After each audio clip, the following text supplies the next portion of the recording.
Olá pessoal, tudo bem? Eu sou o professor Fernando Vanucci. Estamos aqui para gravarmos mais um vídeo sobre a nossa história, sobre a história de Pedra Branca. Vou passar agora para o slide para que vocês acompanhem o tema da nossa aula de hoje. Como vocês podem ver pelo nosso tema, né? Hoje nós vamos analisar e discutirmos as grandes secas de 1915 e 1932 em Pedra Branca. A gente vai ver no decorrer desses slides como elas afetaram e influenciaram, né, a nossa população, influenciaram os nossos antepassados e aqueles que vieram para cá tentar escapar nessa época de grande clamor social. Como vocês sabem, né, as nossas videoaulas aqui são sempre baseadas nesse livro, Trajetória Histórica de Pedra Branca. Vocês podem observar aqui, eu vou destacar aqui para vocês, né, dos primórdios da década de 30, feito por mim com a organização aqui do professor Max Maciel, tá bom? Todos os vídeos que nós gravamos foi baseado nesse livro, né, que ele tem 12 capítulos e um dos capítulos, um dos principais capítulos, o capítulo 8º, trata dessas secas. Nessa aula de hoje a gente vê essa divisão aqui, ó, por 3 etapas. Primeiro a introdução, discussões iniciais, depois vamos ver como foi a seca do 15 em Pedra Branca, tá certo? A seca de 32, como ela afetou Pedra Branca, e traçaremos aqui algumas considerações para a gente finalizarmos a nossa aula, né, que tem muito assunto aqui para a gente discutir hoje. É um tema bem interessante e um tema bem rico, né? Em vários documentos eu consegui aqui várias fontes, né, com análises bem interessantes para a nossa aula de hoje. Agora, como a gente sempre costuma começar nossas aulas, vamos fazer aqui um teste de conhecimentos, né, prévios sobre a seca de 1915 e 32. Aí vamos encontrar aqui um número mágico. Passando aqui primeiro. Ó, até a grande seca de 1877, as estiagens não representavam catástrofes sociais. Vou até destacar para que vocês possam analisar. Uma vez que as terras úmidas da periferia do semiárido, abundantes, né, elas eram abundantes e pouco povoadas. Então até essa seca aqui, ó, de 1877, né? As secas não representavam esse fenômeno catastrófico. 2. Quando a seca se prolongava, o proprietário das fazendas destacava alguns homens e deslocava seus bois para áreas onde o pasto podia ter se preservado. Havia essas áreas onde o pasto se preservava em época de estiagem. Passando aqui para outra análise. Em épocas de estiagem, os vaqueiros das cercanias ao redor, né, fruto da mestiçagem entre os povos originários africanos e europeus, traziam seu gado, entre aspas, porque o gado não era deles, né, para se alimentarem das verduras no entorno da Pedra Branca, retornando às fazendas sertanejas quando as chuvas chegavam. Era isso que acontecia, os vaqueiros traziam gado, depois eles retornavam lá para o sertão quando as chuvas voltavam. Vou passar aqui para mais outro slide para a gente analisar. Ao mesmo tempo, as famosas, né, que a gente já tratou até em outras aulas, Lei de Terras de 1850, retirou das tribos indígenas remanescentes o controle de algumas áreas protegidas por aldeamentos. Foi isso que essa lei de terra fez. Segundo o historiador Frederico de Castro Neves, a escassez de chuvas inviabilizou a produção de subsistência de vaqueiros e pequenos moradores. Levou-os coletivamente a uma ruína sem precedentes, que jamais conseguiria ser amenizada pela caridade, vou destacar aqui, das famílias abastadas do campo. Era assim que acontecia. Mais uma. Em Pedra Branca, na seca de 1877, quando o povo já se preparava para escapar no Piauí, por iguais circunstâncias, já que aqui tem chegado muitas famílias dos sertões de Quixelô e Icó, em estado lastimoso, procurando asilo, quando aqui estava o povo em idênticas circunstâncias. Então chegou gente aqui de Quixelô, Icó, Paraíba também, nessa seca de 77. Vamos aqui fazer uma análise prévia para a gente poder iniciarmos nossas discussões sobre o tema da nossa aula de hoje, tá bom? Dê uma pausa no vídeo, analisem bem, a gente vai aqui adentrar no nosso assunto. Até a seca de 1877, as estiagens não representavam catástrofes sociais, uma vez que, esse aqui é o texto do Frederico de Castro Neves, tá bom? As terras úmidas da periferia do semiárido, abundantes e pouco povoadas, observe aí a nossa introdução, podiam ser ocupadas por grupos de sertanejos que perdiam suas colheitas de subsistência e também pelo gado dos grandes proprietários. Olha que coisa interessante aqui, ó. Essas terras abundantes, elas podiam ser ocupadas pelos grupos sertanejos, que não eram de grande quantidade, não tinham tantos rebanhos assim. Então as terras do sertão absorviam essa mão de obra, essa quantidade de pessoas em estiagens. Olha bem, ó, até aqui, ó, 1877. Essa seca vai representar realmente um marco para a história do Ceará. No século XIX, de certa forma, era dever do proprietário, olha bem, ó, dever, esse dever que a gente bota até assim entre aspas, né? Porque tem um interesse nisso, e proteger seus moradores durante o infortúnio, no caso a seca. Quando ela se prolongava, o proprietário da fazenda destacava alguns homens e deslocava seus bois para as áreas onde o pasto podia ter se preservado. Um exemplo desse local é onde a gente mora hoje aqui, né, de onde estou fazendo esse vídeo, que é Pedra Branca.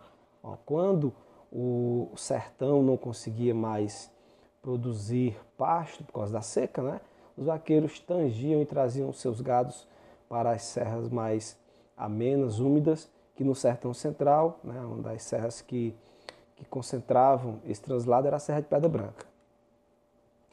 A Serra de Pedra Branca, como eu destaquei aqui, ó, foi ocupada inicialmente pelos povos nativos que fugiam da violência dos colonizadores. Eles eram perseguidos, né, sejam mestiços, negros, escravizados, livres, descendentes de povos indígenas, tá certo?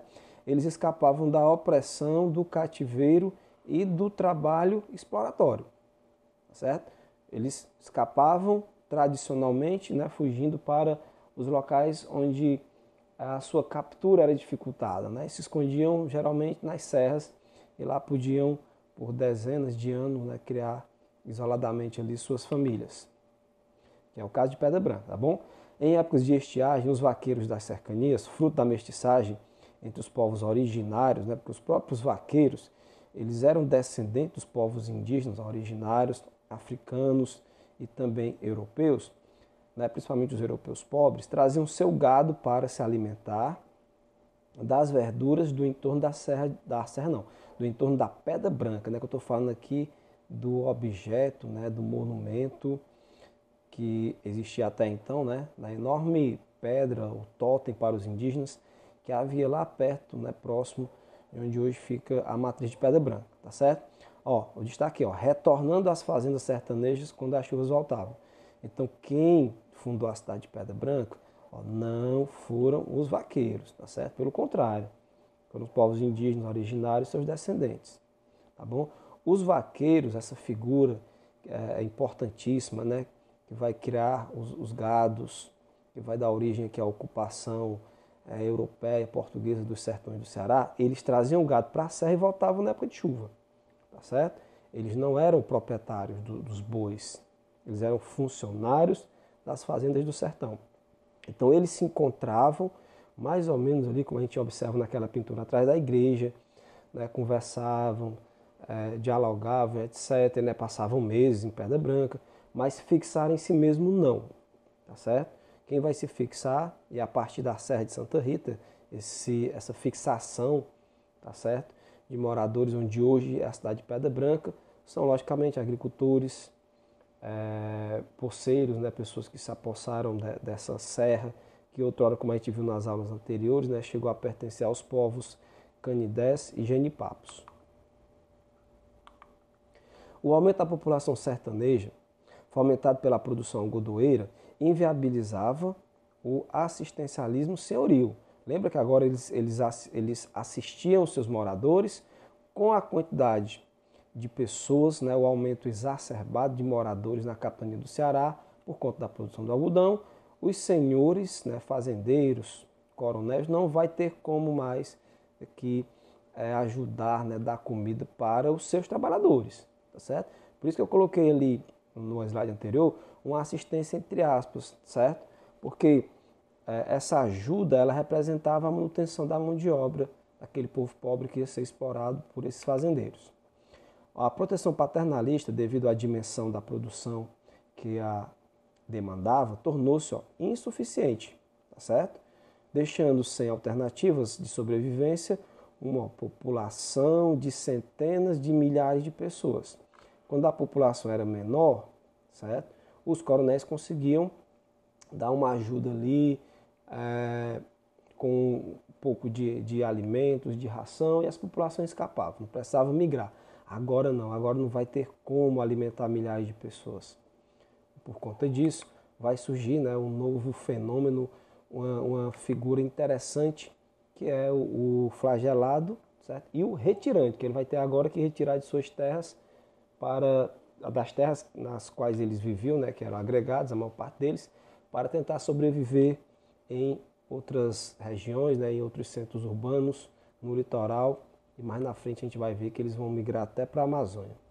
Ao mesmo tempo, a lei de terras que a gente falou anteriormente, retirou tribos indígenas remanescentes o controle de algumas áreas protegidas por aldeamentos.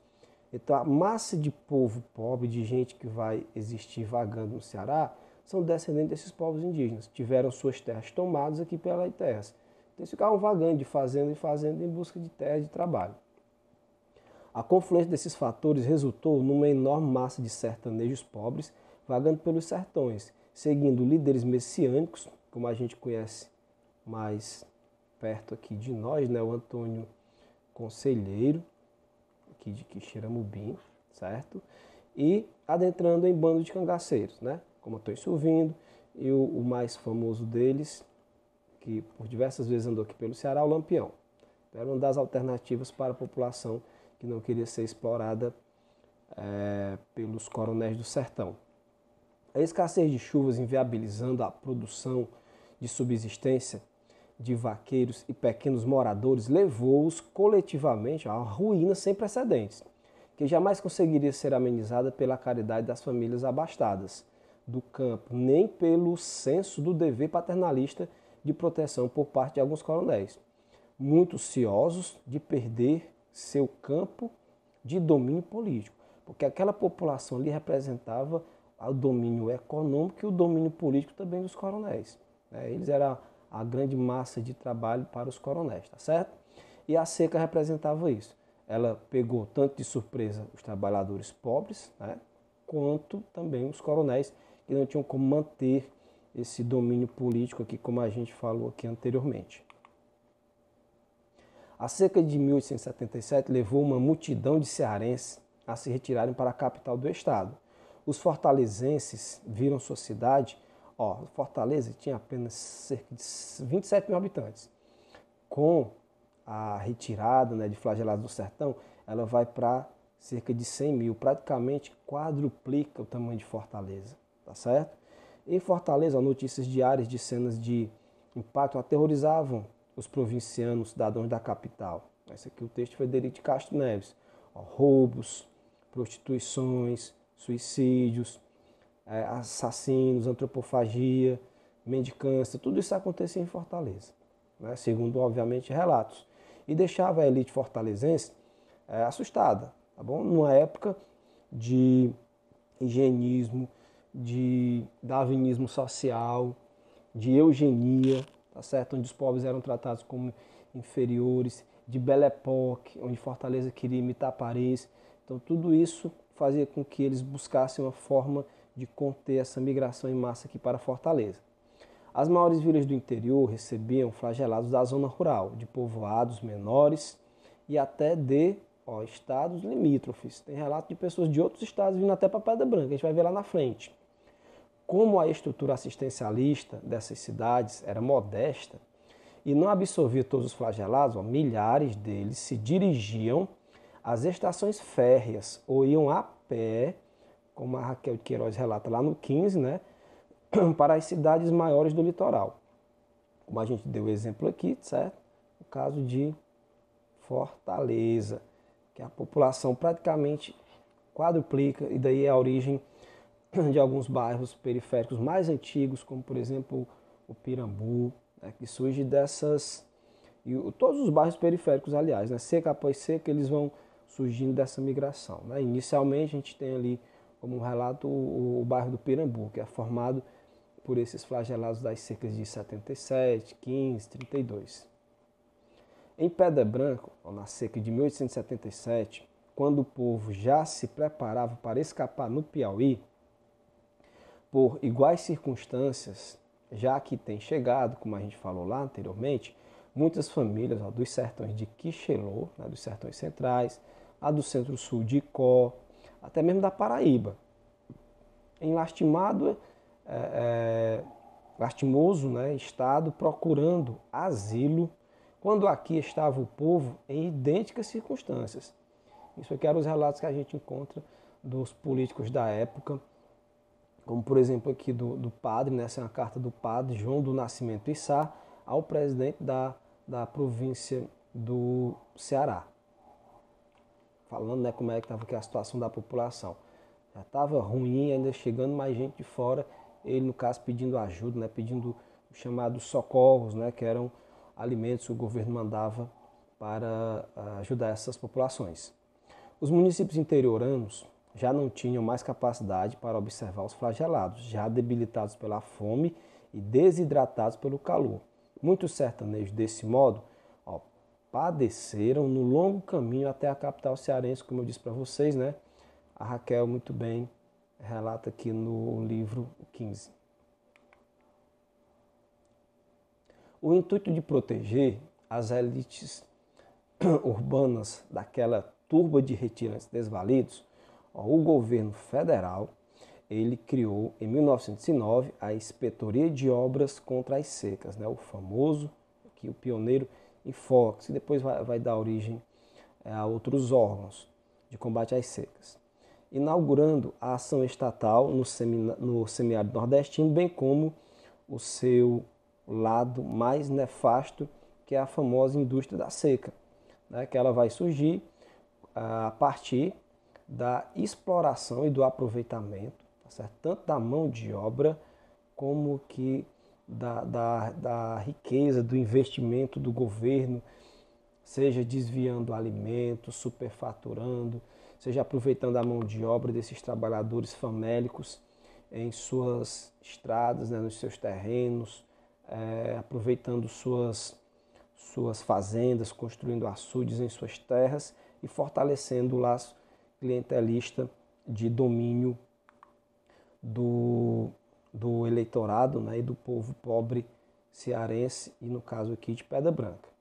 Essa seca do 15, como é que ela se desenvolve em Pedra Branca? Qual é a reação dos pedra-branquenses quando essa estiagem aqui chega? Né? A gente já viu a introdução, vendo qual a ação do governo em 1877, e a tomada de ação do governo no 15 e em 32 vai ser muito voltada, certo, para o que ele fez em 1877. Né? É apenas uma reação, tá certo, para fazer com que o que aconteceu em 77 não voltasse a acontecer no 15 e em 32, principalmente em Fortaleza. A segunda década do século XIX é marcada por conflitos políticos e sociais no estado do Ceará, desarticulando a agricultura de subsistência sertaneja. Em 1912, uma rebelião popular depois do oligarca Nogueira Scioli, a passeata das crianças em Fortaleza. Não se antes destruir bondes, postes de iluminação, calçamento das ruas, relógios públicos e até mesmo fábricas e lojas, símbolo da oligarquia Acciolina de Fortaleza, que modernizou Fortaleza, né? Mas foi à custa de muito roubo e de muita corrupção. No Cariri, o padre Cícero, aliado de Accioli, convocou o povo a defender Juazeiro, numa guerra civil que aconteceu aqui no Ceará, entre participantes e adversários do presidente do estado, que na época era o Franco Rabelo, que havia, né, substituído, destituído aqui o Accioli, não diretamente ele, obviamente, mas ele influenciou naquela perseguição toda, tá certo? E, contrapartida, quando ele tira aqui o Accioli do poder, ele tira todos os seus aliados, incluindo, certo, o padre Cícero, tá bom? Os cabras do padre Cícero, ao derrotar as forças de Rebelo, chegam à capital do estado, saqueando cidades pelo caminho. Um acordo de última hora impediu a invasão de Fortaleza, mas o terror novamente tomou conta da população urbana. Segundo uma testemunha ocular do evento, o Rodolfo Teófilo, né, que foi um grande escritor das secas cearenses, tem história das secas, tem um livro famosíssimo dele, né, um romance chamado A Fome, principalmente aqui sobre a seca de 1877, né, o relato principal dele. Ele também, sobre a sedição de Juazeiro, diz o seguinte, ó, foi um dos fatores de agravamento da seca do 15. Ele fala que essa guerra civil ajudou a piorar ainda mais a seca do 15, já que era tempo de se plantarem os roçados, de se fazerem as sementeiras, mas que tudo ficou arrasado, destruído, como se um incêndio tivesse lavrado naquelas paragens, tá certo? Vamos aqui levar em conta que o Rodolfo Teófilo era inimigo do padre Cícero, e quando eles chegando ali perto de Fortaleza, em Messejana, acabaram se apossando de uma fazenda sua, né? Então pode ter aqui um certo exagero deles, mas que os jagunços, né, de Juazeiro, quando venceram a polícia e salvaram Juazeiro do Franco Rebelo, realmente saíram pelos sertões, invadindo principalmente terrenos, fazendas dos inimigos do padre Cícero, né, do Nogueira Ascioli e do Foro Bartolomeu, que eram os líderes desse movimento, né, digamos assim, de defesa de Juazeiro contra as forças do Estado, comandadas pelo governador da época, Franco Rebelo. Quando a chuva não veio em 1915, decidido a não correr mais risco de um aumento descontrolado da criminalidade e da prostituição, o presidente do estado, o governador, né, como era chamado na época a gente chamava de presidente, depois vai a denominação governador, vai aos poucos ganhando a proeminência. O Benjamin Barroso, ele cria uma instituição que irá novamente modificar as relações entre a população urbana e os retirantes das secas. Que instituição é essa que vai permanecer no 15 e vai ganhar uma nova roupagem em 32? O campo de concentração, tá certo? No exemplo inicial aqui, ele mostra o campo de concentração do Alagadiço. Aqui uma imagem para vocês verem, ó. A estação do Bonfim, no Ceará, né? Ela já foi destruída recentemente, não tem mais nem vestígios dela. E essa estação do Alagadiço, né? Que é no bairro do Otávio Bonfim, ela era a porta de entrada dos flagelados na capital do estado. Na época ela ficava até fora de Fortaleza. Eles paravam um pouco antes, não podia entrar na cidade. Dali eram colocados em abarracamentos, né? E isso era cercado, aí o povo chamava de currais, né? Currais do governo. O campo de concentração do Alagadiço, construído próximo à estação de trem do Otávio Bonfim, recebeu, né, ou deveria receber, né, 8.000 flagelados da seca do 15. Alguns retirantes vindos de Pedra Branca, porque eles chegavam em Senador Pompeu, de Senador Pompeu pegava a estrada de ferro, Senador Pompeu não conseguia absorver todo mundo e migravam para Fortaleza. Boa parte ficava em Fortaleza e outra parte que não conseguia ser absorvida, né, pela capital, era encaminhado para a Amazônia, certo? Para trabalhar nos seringais. Os retirantes que nesta seca já sabiam o melhor momento para abandonar o sertão e conseguir uma passagem, eram conduzidos assim que chegavam diretamente para o curral que eu acabei de dizer para vocês, de arame farpado, onde não podiam sair. Eles não podiam entrar em Fortaleza, ficavam ali, às margens de Fortaleza, né? Daí surgir a parte dessa população pobre o termo marginal, tá bom? Lá o governo procurava racionalizar a distribuição dos alimentos e o atendimento aos enfermos. Pensava-se que somente este mecanismo poderia evitar os conflitos provocados pela presença dos retirantes na cidade. Isso daqui é um pensamento da elite de Fortaleza, que não queriam que os pobres, né, retirantes do sertão fossem invadir, entre aspas, né, a sua cidade, fosse incomodar a sua paz fictícia, né? Fossem tornar aquela cidade um pouco diferente da idealizada, né, Paris dos trópicos que eles imaginavam. Por essa ótica, os coaches do governo foram eficientes. No entanto, aglomerar pessoas em um ambiente pouco higiênico acabou por facilitar a proliferação de doenças. Isso aqui já falava na época o Rodolfo Teófilo. As pessoas sem saber estavam indo para a morte. Quando você tentava escapar da seca e você era colocado no campo de concentração, no curral, melhor dizendo, né? Onde as pessoas eram concentradas no campo e lá não havia saneamento básico nenhum, a urina, as fezes eram jogadas a céu aberto, o que acabava acontecendo era a proliferação de doenças, né? Como cólera, malária e outras doenças mais. Os cadáveres empilhados ao lado do cercado, à espera da turma de carregadores que iria jogá-los nas valas comuns, conferiam ao campo um ar soturno e macabro. Também a quantidade de pessoas que morriam nesses campos, que afugentava até mesmo as almas caridosas que iam distribuir ou consolar os doentes, né?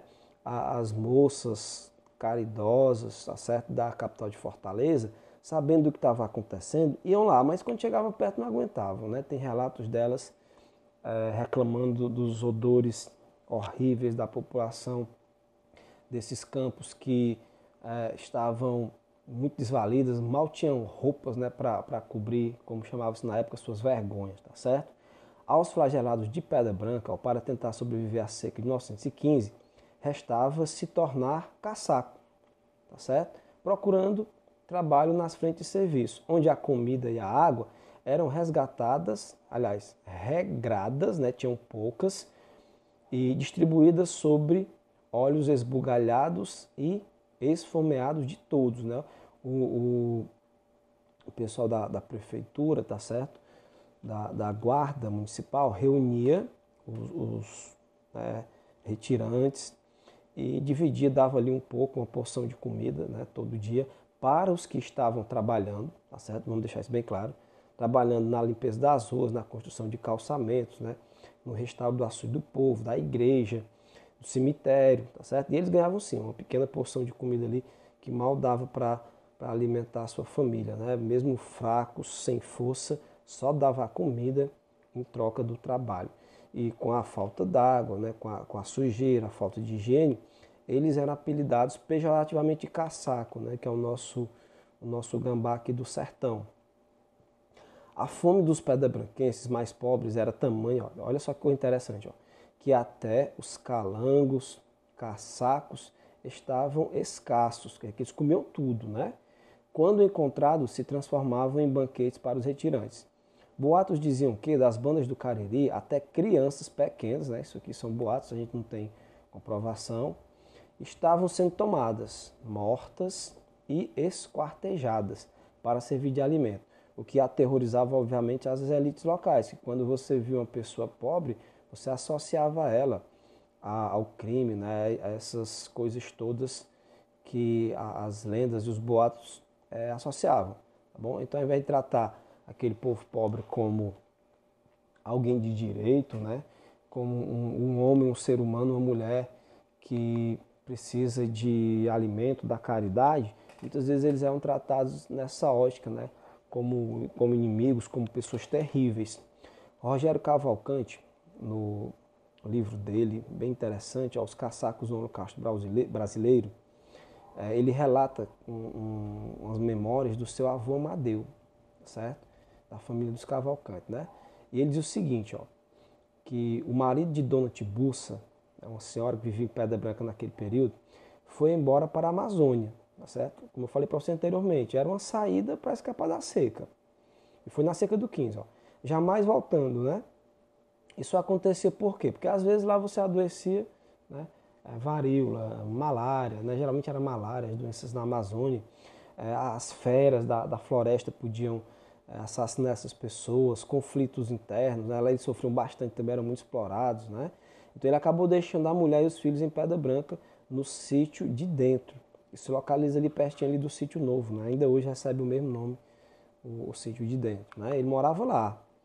E assim, a gente coloca ele para ilustrar, mas como ele, com certeza, né? Seguindo aqui o exemplo dele, muitos pedra-branquenses acabaram tomando o mesmo rumo, tá certo? Muitos outros seguiram o mesmo caminho para a Amazônia durante as secas do final do século XIX e início do século XX. O senhor Manuel Ferreira, ó, outro relato que a gente tem aqui, natural de Pedra Branca, migrou com sua família para a Amazônia, ó, no final do século XIX. Outro relato que a gente tem aqui. Depois de anos a fio extraindo látex e fazendo borracha, o senhor Manuel retornou com a família em 1908 e que adquiriu uma casa, que provavelmente, isso aqui é o professor Mário Ângelo que fala, né, eram os velhos armazéns do Coronel Augusto Vieira, que fica ali perto da Praça Leonardo Mota, né, perto da Biblioteca Pública, certo, Mercantil da Praça, ali perto de onde era a rádio, né, em Trapiá. Ó, retirantes da seca do 15, na ponte metálica em Fortaleza, aguardando o embarque. Na verdade, essa ponte ela é um pier, né?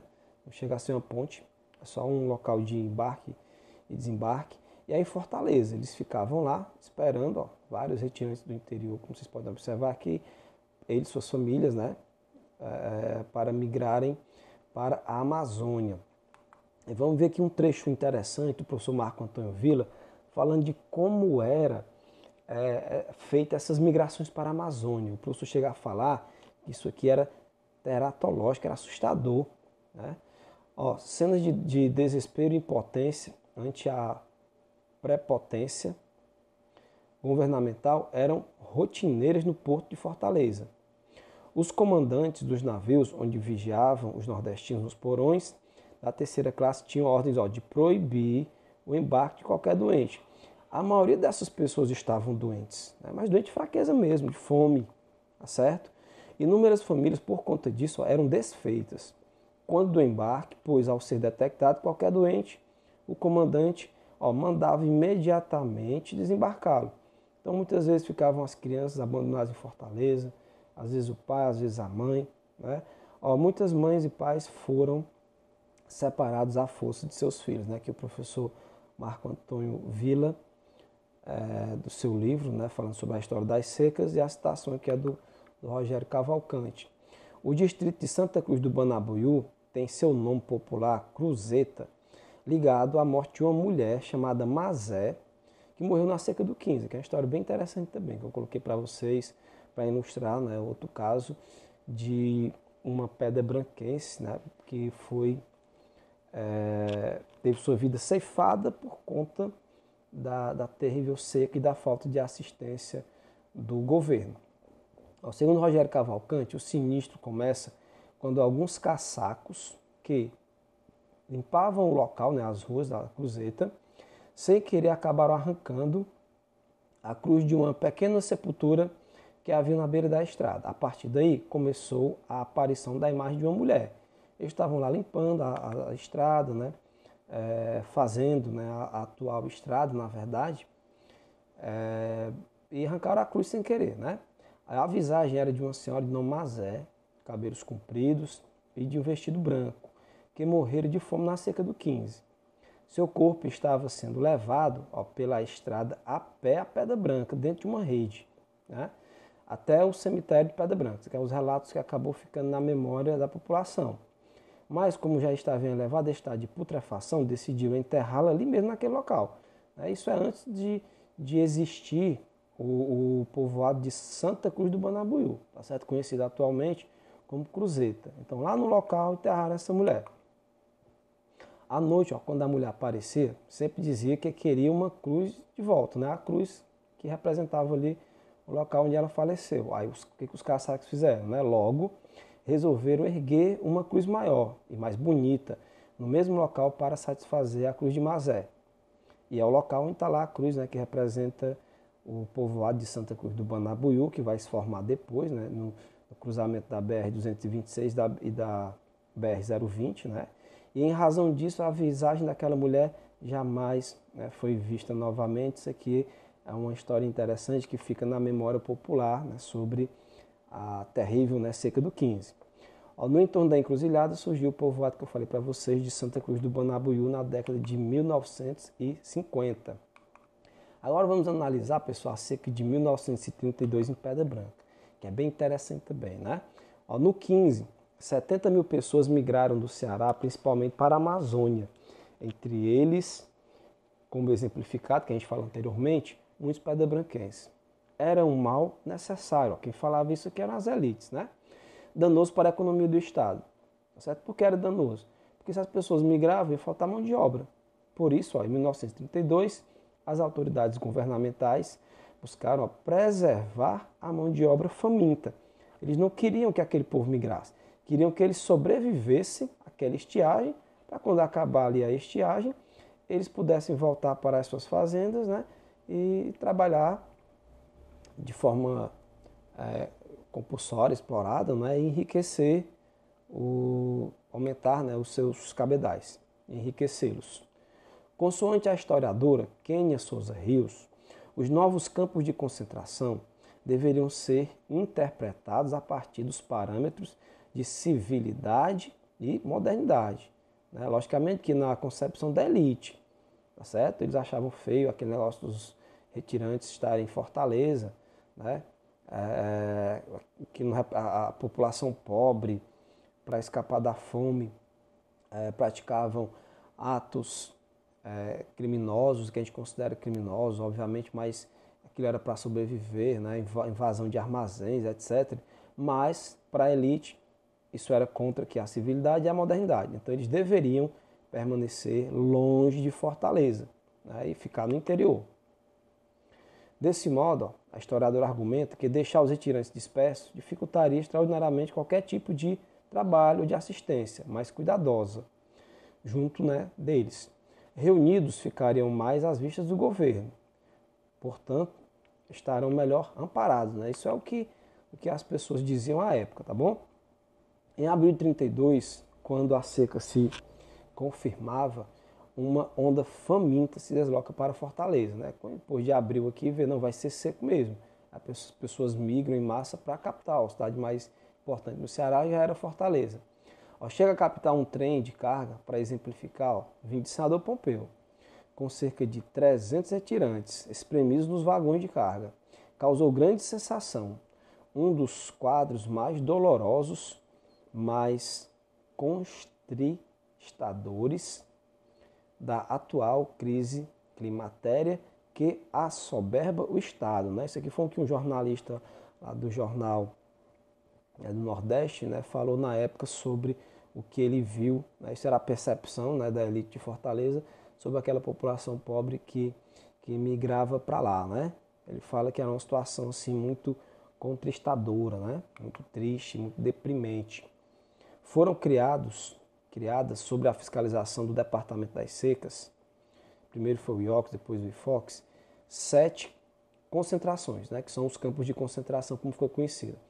Buriti, na cidade do Crato, o Quixeramobim, né, na cidade de Xiramim, o Patu, que é o que nos compete diretamente aqui analisar, em Senador Pompeu, o Cariús, no município de São Mateus, que hoje chama-se Cariús também, Ipu, no município também de mesmo nome, Urubu, em Fortaleza tinha 2, Urubu e Otávio Bonfim. O Urubu era no Pirambu e o Otávio Bonfim, como a gente já falou, né, no campo de concentração ali do Alagadiço, nos arredores de Fortaleza, onde hoje fica o bairro do Otávio Bonfim. Aqui eu coloquei para vocês algumas ilustrações sobre uma viagem que a gente fez, meus alunos e eu, ao campo de concentração do Patu, né, que é dentro do cemitério, onde as pessoas eram enterradas, né, a capelinha aqui do cemitério, aqui o cruzeiro, tá certo? Tem a parte aqui de cima dele, e aqui alguns alunos da escola Sabino Vieira Cavalcante. Nessa imagem a gente pode ver os campos de concentração do Patu, né, outras instalações. Essa aqui era a hidrelétrica, né, que gerava energia a partir do rio, a partir da queima de combustíveis, né, a estação elétrica, para o funcionamento dos campos. Aqui vocês podem ver as próprias Serra do Patu, né, que fica aqui praticamente, Senador Pompeu fica aos pés dela. Desse lado aqui a gente pode ver uma casa de pólvora, né? Ela é de pedra, muito bem forrada, onde ficavam os armamentos dos soldados, né? Dos comandantes do campo, para poder deixar as pessoas aprisionadas, porque entrando lá você não podia mais sair. Tinha mais gente lá na época, só para a gente ter uma ideia, do que em Senador Pompeu. Senador Pompeu, no período ali, tinha cerca de 20 e poucos mil habitantes. Lá chegou a ter mais de 30 mil pessoas. Então a elite senador, com medo das pessoas invadirem a cidade e levarem doenças, saquearem, etc., né, fazia com que elas ficassem presas ali no campo de concentração do Patu, né, que é a parte de fora, lateral, de um dos casarões, né, os casarões principais. Aqui é a parte de dentro. Né. Dá para voltar aqui, ó, os alunos da Elza Gomes, que também fizeram essa viagem com a gente. Aqui também com os alunos da MTI de Mineirolândia, a Escola Estadual de Mineirolândia. Aqui é a sala, para a gente ver aqui, ó, coloquei aqui a imagem aqui do Gabriel, para vocês verem o tamanho da sala dos janelões, né? O fogão, tá certo? Do casarão. Aqui também, né, com mais alguns alunos, a Wesley, aqui do lado, também da MTI. Aqui o professor Kleber Pinheiro, tá certo? Explicando para os alunos aqui da Escola Francisco Vieira, da Escola Sabino Vieira também, né? Não da Francisco Vieira, não tinha aqui. Tinha da Elza Gomes, da MTI de Mineirolândia e da Escola Sabino Vieira, tá bom? Professor Kleber Pinheiro, aqui no canal do YouTube, depois vocês procurem lá, que tem um vídeo dele lá no cemitério, quando a gente foi lá, né? Meia hora praticamente, ele explicando como era que funcionavam esses campos de concentrações, né, qual era a dinâmica deles, quais eram os seus objetivos, tá certo? Bem interessante. Nessa foto também a parte de fora aqui do campo, né, as ruínas, tá certo? Isso aqui tudo hoje já é preservado, está sendo restaurado, faz parte do patrimônio histórico estadual, né, e também municipal, no caso do município de Senador Pompeu, tá certo? Turma toda aqui fora, nas escadas aqui do casarão, né? As torres aqui do alpendre, tá bom? Nessa outra imagem aqui é a estação, onde os trens paravam, as pessoas, que as ruínas dela, né? As pessoas desciam e de lá eram levadas para os casarões, tá certo? Aqui na estrada que a gente vai para a barragem do Patu, a gente consegue passar por essas ruínas, passar e identificá-las.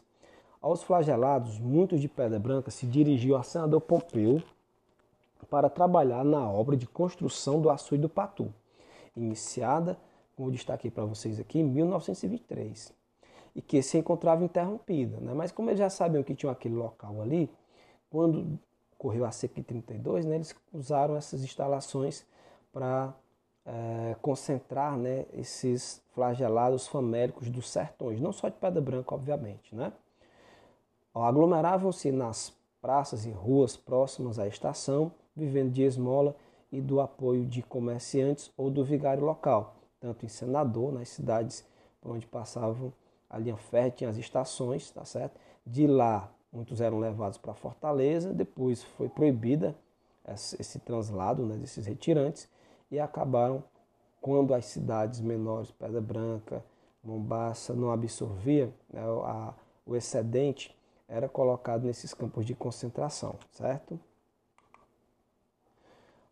No romance Urubu, de Valdeci Alves, lá de Senador, um grande estudioso sobre o assunto, ele diz o seguinte, cerca de um mês antes do final de abril, uma grande multidão se espalhava ao redor da estação ferroviária da cidade, à espera de trem para Fortaleza, que era a ideia principal, tá certo? Eles já sabiam o caminho de Fortaleza, quando estava se aproximando ali do mês de março, que a chuva não vinha, as pessoas já começavam a migrar para as cidades onde tinha a estação férrea, né, para pegar o trem e ir para Fortaleza. O comércio de Senador, tá certo? Fechar as portas, temendo saques. Pedra Branca, naquele momento, era distrito de Senador Pompeu. Né? Isso aqui na aula anterior, eu já falei para vocês como Pedra Branca foi extinta e foi restaurada, tá certo? E os flagelados, que não conseguiam vagas nas frentes de serviços locais, principalmente na ampliação, tá certo? Da parede do Açude do Povo, que ela era a principal frente de serviço aqui em Pedra Branca, eles foram obrigados a deslocar-se para os campos de concentração do Patu, que não tinha uma imagem muito boa para a população não, tá certo?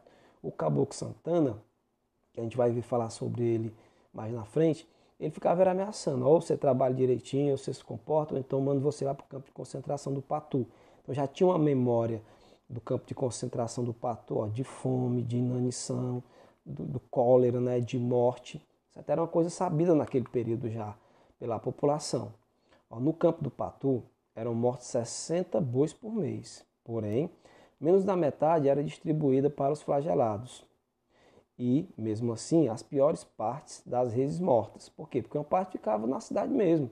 Tem relatos aqui do Valdeci Alves e de pessoas da época, né?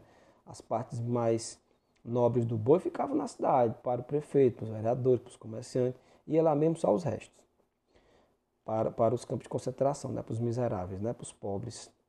Semelhante à seca do 15, em 32, os currais do governo concentravam os miseráveis sertanejos em regime de trabalho compulsório. Não tinha negócio de ficar sem fazer nada lá não. Você ficava trabalhando na construção, né, no restauro ali e ampliação da parede também da barragem do Patu. Como já estava numa situação de penúria, de enfraquecimento de seus corpos, né, de miséria, no mês de setembro, outubro, você trabalhar no sol que faz aqui no sertão central do Ceará, era praticamente, né, você assinar um atestado de morte. Né? Trabalhavam e morriam por inanição, né? Por falta de forças realmente, viu pessoal? Os flagelados eram vigiados durante o dia e a noite, como eu já falei anteriormente para vocês. Né?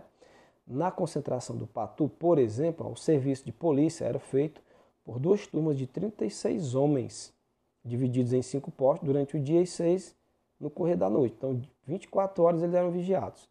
E quem vigiava eram os próprios retirantes. Né? Eles escolhiam alguns deles, davam mais comida, roupa, etc. Ele era melhor tratado. E esses retirantes, né, sertanejos, por sua vez, acabavam vigiando os demais para que eles não saíssem, não fossem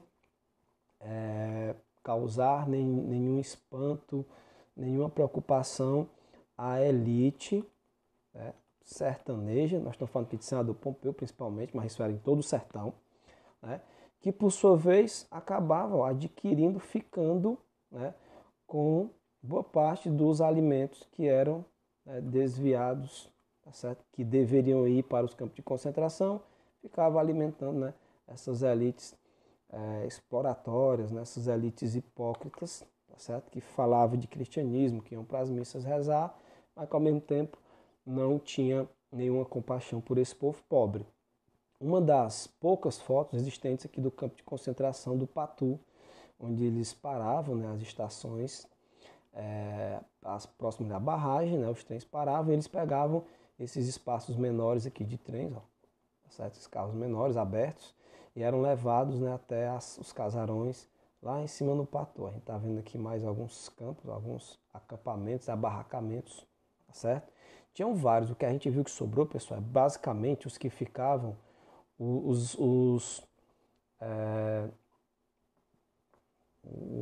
administradores, né? Estavam aqui fugindo aqui a palavra.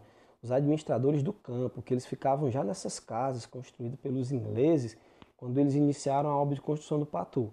Onde o povo morava mesmo, praticamente não tem nada lá mais não, foi tudo destruído, né? Porque eram casas de taipa, como a gente pode observar aqui, ó, certo?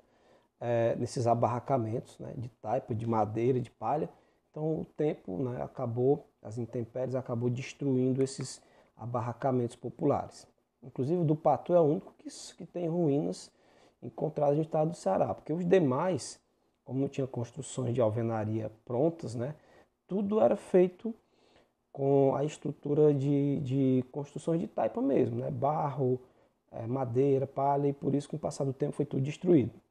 As memórias das secas são demasiadamente constrangedoras para aqueles que a viveram. Né? A fome desumaniza. As pessoas, elas agem instintivamente, sentem vergonha do que fizeram. Por isso, pouco se fala desses períodos. Aqui mesmo em Pedra Branca, ao estudar as atas da Câmara Municipal, não tem nenhum relato, por incrível que pareça, sobre a seca do 15. O que a gente tem é um relato ainda de algumas memórias, né, de algumas lembranças marcantes, tá certo? O que deveria ser uma memória marcante, mas aí a historiadora Ivone Cordeiro explica muito bem, né? Até a seca de 77 as pessoas tinham orgulho de falar do sertão, né? Na seca de 77, por exemplo, tem muitos relatos, muitas cartas da elite de Pedra Branca para o governador, pedindo ajuda, etc. E no 15 não, nenhum relato é encontrado. Né? Em 32 a gente não tem relato em Pedra Branca porque não tinha Câmara, né? Ela passa a pertencer a senador Pompeu, tá bom? Mas no 15 não, é como se as pessoas tivessem vergonha ou quisessem esconder essa calamidade, né? Ó, em Iguatu, pessoas 500, né, tomaram de assalto o mercado.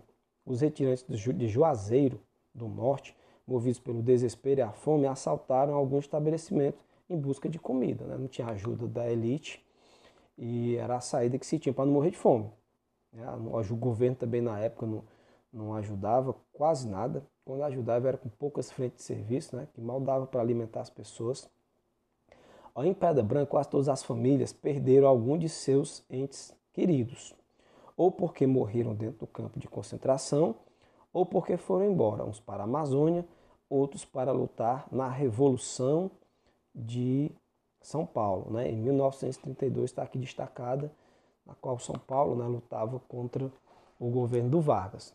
O Rogério Cavalcante ele relata que um pedra-branquense de nome Damião acabou falecendo de tuberculose dentro do campo de concentração dos flagelados, né? Isso aqui no caso do Patu, certo? Foi enterrado em meio a outros corpos, em vala comum, aberta nas proximidades da barragem. Né? E ficava realmente essas lembranças, esses relatos, rapidamente se espalhavam pela população. Todos os flagelados que estavam no campo de concentração ficaram aprisionados, por conta da epidemia de cólera e das doenças contagiosas, pois as autoridades sanitárias tinham medo de que essas doenças atingissem toda a população, que relata também o Rogério Cavalcante. Né? Naquele momento de desolação, era a guarda municipal que tinha a incumbência de vigiar os flagelados da seca na cidade, né? Para evitar que eles invadissem as casas e o comércio. Né? Então quem fazia essa vigilância aqui era a guarda municipal. Quem comandava essa guarda era o temido Caboclo Santana. Ele ficava sobre a guarda aqui dos caçacos, ele que alistava esses caçacos para trabalhar na construção do Açude do Povo. Então ele tinha uma certa importância, um certo poder, né? A gente pode dizer até de vida e morte sobre esses pobres aqui flagelados de Pedra Branca. Ó, Santana era o carrasco dos flagelados da seca de 32. Ele empurrava, ele batia, ele brigava, ele oprimia. Era só ele que falava e decidia quem ficava ou não trabalhando na construção do Açude do Povo, como a gente falou anteriormente. As pessoas brigavam para saber quem ficava ou não trabalhando na construção, porque trabalhar na construção do açude representava ter um mínimo do que eles chamavam também na época de ração, né, de comida. Pois não havia vaga para todo mundo. Então já era uma sorte ali você ter vaga no açude, mesmo sendo explorado dessa forma aqui pelo Caboclo Santana. O Rogério Cavalcante relata, né, nas memórias do seu avô, que o Caboclo Santana se aproveitava de sua prerrogativa para até mesmo assediar as moças, que a gente já vê um relato aqui interessante. Ó. Essas moças em situação de penúria, né, de fome e de vulnerabilidade. A Rosalina, filha de Dona Tiburcia, que a gente falou sobre ela anteriormente, né, que o marido dela foi para a Amazônia, ela sofria com as cantadas e convites maliciosos de Santana, né, do Caboclo Santana. Ele, inclusive, olha só a jogada dele, deixou o Afonso, que é o irmão dela, trabalhar na construção do Açude do Povo, no intuito de conquistar a moça. Como ela não quis nada com ele, não dava atenção, ele constantemente ficava ameaçando de que o irmão dela ia apodrecer no campo de concentração dos flagelados de senador Pompeu, né? O irmão dela e a família dela também. Um certo dia, na Rua da Gruta, a Rua Coronel Brasil, né? Uma das primeiras ruas de Pedra Branca, a menina pereceu nas mãos do Caboclo Santana. Ele tentou, né, estuprá-la na rua e acabou matando, né, a Rosalina. O irmão dela chegou, né, a ver ela ainda dando os últimos suspiros, né? O Afonso, ele partiu para cima do algoz de sua irmã. Aí isso aqui são as palavras, né, que ficam na memória da população, que ele teria dito, ó, você matou minha irmã, seu infeliz, e agora vai morrer também, né? E o que que acontece, né? O irmão dela, o Afonso, né? Quando a guarda municipal chegou, o Caboclo Santana já estava estirado no chão. Realmente ele foi para cima dele e acabou matando ele, onde hoje é ali a Rua do Bagaço, uma das principais ruas comerciais de Pedra Branca, né? Ali no centro, tá certo? A uns quarteirões da gruta, fica pertinho, né? Como se ele tivesse saído correndo um atrás do outro e o Afonso conseguiu acertar ali uns golpes, né? Pela ira, pela revolta que estava naquele momento, acabou matando o Caboclo Santana. O garoto foi expulso da frente de trabalho, né? Porque foi, obviamente, matou o comandante lá da frente, foi preso também, né? E a população é interessante, ó, se revoltou porque viu que ele estava vingando, na verdade, né, a morte de sua irmã, com a prisão de Afonso. Muita gente foi até a delegacia e conta-se que reivindicaram a liberdade dele, o que acabou acontecendo. Ó, o jovem, né, vingativo, meio à tensão e desolação da população, foi embora de Pedra Branca, né? Ele foi liberado, mas também tinha que ir embora, engajando-se nas tropas de Getúlio Vargas na luta contra os paulistas. Quer dizer, ele foi lá para São Paulo lutar na Revolução Constitucionalista de 1932. Jamais tiveram notícia dele, logicamente ele foi para a frente de batalha, provavelmente ele acabou perecendo aqui, falecendo, né, nessa batalha que durou um mês em São Paulo, tá certo? Só o estado de São Paulo contra o restante do Brasil praticamente. Né? São Paulo foi derrotado aqui no campo de batalha, tá bom? Para a gente finalizar aqui, vamos aqui tecer algumas comemorações. A história do povo de Pedra Branca, como a do Ceará, é marcada pela violência e pela exploração dos mais pobres. Na década de 1930, os analfabetos não podiam votar. Eles eram, pessoal, por incrível que pareça, não podiam votar os analfabetos. Eles eram 85% da população. Tá certo? Quer dizer, quase 9, aliás, a cada 10 habitantes não tinha direito de votar. Como disse, né, José Murilo de Carvalho, o povo não tinha lugar no sistema político, seja no Império, seja na República. Sem representatividade, os mais pobres eram submetidos a duras jornadas de trabalho sobre o escaldante sol do Sertão Central, como a gente já falou aqui anteriormente, né? Durante o tempo em que as oligarquias Augusta e Sabina, que a gente falou sobre elas nas aulas anteriores, vocês aqui pesquisem, né, que eu não vou me aprofundar agora, né, mas é a oligarquia do coronel Tenente Augusto Vieira e do coronel Sabino Vieira Cavalcante. Né? Do tempo que elas dominaram Pedra Branca, a maior parte da população não tinha o direito de escolher seus representantes. Não tinha direito de voto, e quando a gente viu também, quando elas tinham o direito de votar, esse voto ele era controlado, né, pelos chefes políticos locais do período. Os demais cidadãos que possuíam esse direito, sem perceber, estavam corrompidos pelas benesses do clientelismo.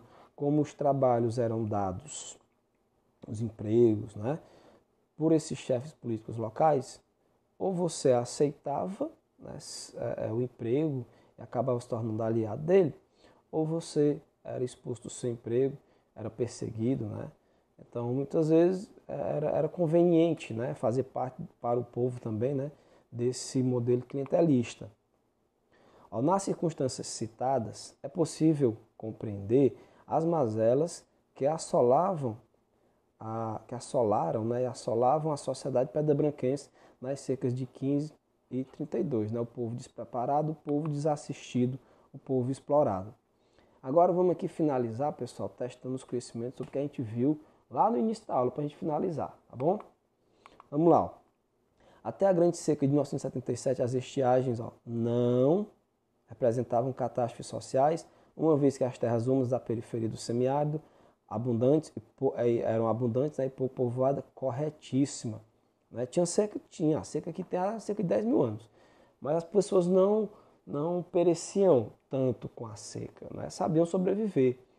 Os próprios povos indígenas que habitavam o sertão no período, né, ensinavam para os portugueses onde escapar o gado, onde tirar água das cacimbas, etc. Quando a seca se prolongava, o proprietário da fazenda destacava alguns homens e deslocava seus bois para áreas onde o pasto podia ter se preservado. Correto? Corretíssimo. Né?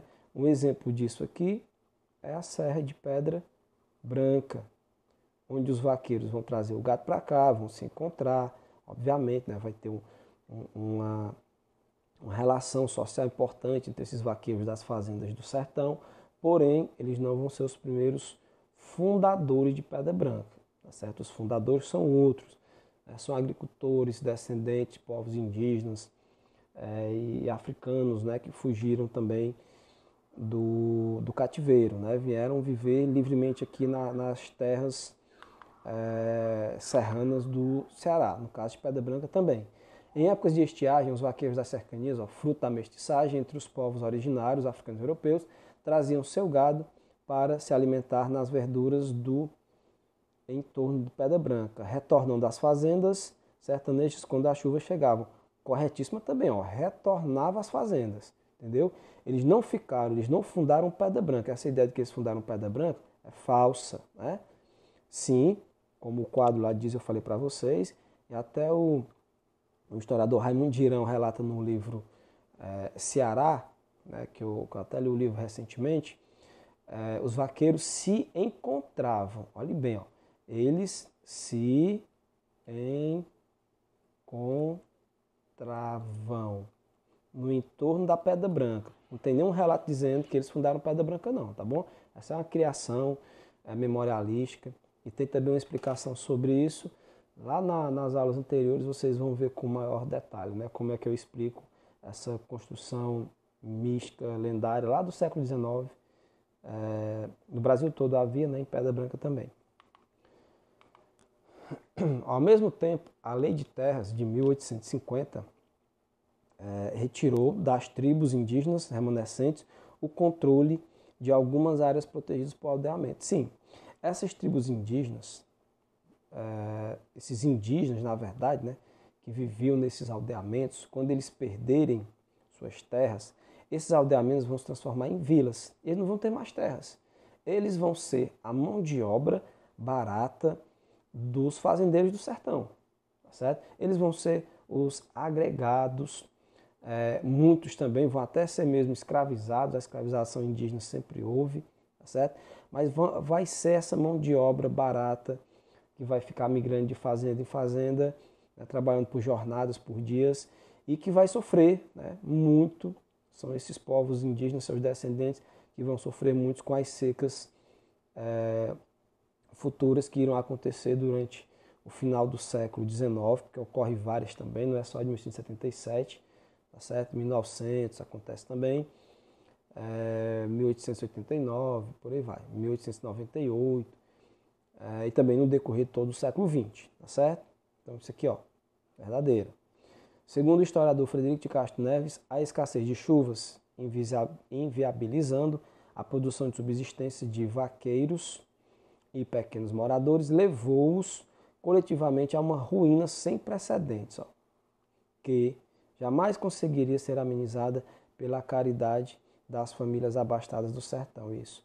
Mesmo as famílias abastadas, né, conseguindo aqui dar esses alimentos para seus moradores, que são também, né, seus agregados, são os trabalhadores de suas terras, para eles escaparem, para escapar sua mão de obra nesse período aqui de estiagem severa, que é inaugurado com a seca de 1877. Esse modelo aqui assistencialista, ele é falido, né? Então, a partir daí, realmente o Estado começa aos poucos a entrar na assistência aos flagelados das secas, né?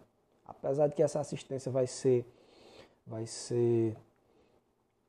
digamos assim, corrompida, né, pela indústria da seca. Em Pedra Branca, na seca de 1877, quando o povo já se preparava para escapar no Piauí, por iguais circunstâncias, aqui já tem chegado muitas famílias dos sertões, de Quixelô e Paraíba, aliás, estado lastimoso, procurando asilo, quando aqui já estava o povo em idênticas circunstâncias também, né? Esse aqui é o relato do padre João do Nascimento e Sá, né? Relatando que até o governador do estado dizendo, governador, que o negócio está muito ruim e ainda está chegando pessoas de Paraíba e de Có e tal, a gente precisa de mais ajuda, né? Isso era o que o padre pedia. Então o que está certo aqui, pessoal? Todos os números, né? Eu coloquei todas premissas corretas, tá bom? Para a gente poder ver aqui uma análise bem interessante. Então, muito obrigado aqui pela participação de vocês. Eu vou agora aqui só virar aqui a câmera, certo? Para a gente poder encerrar, tá bom? Espero que vocês assistam, pausem o vídeo, retornem para alguma dúvida, tá bom? Fiquem à vontade, curtam também, compartilhem e aproveitem, assim como eu me sinto realmente realizado em gravar essas aulas, né? Que dá muito trabalho a gente preparar isso tudo, obviamente, mas é muito prazeroso para mim, né? Porque eu tenho muito orgulho em pesquisar, em estudar a história de Pedra Branca e também em compartilhá-las com vocês, tá bom? Fiquem com Deus, um beijão e até a nossa próxima aula.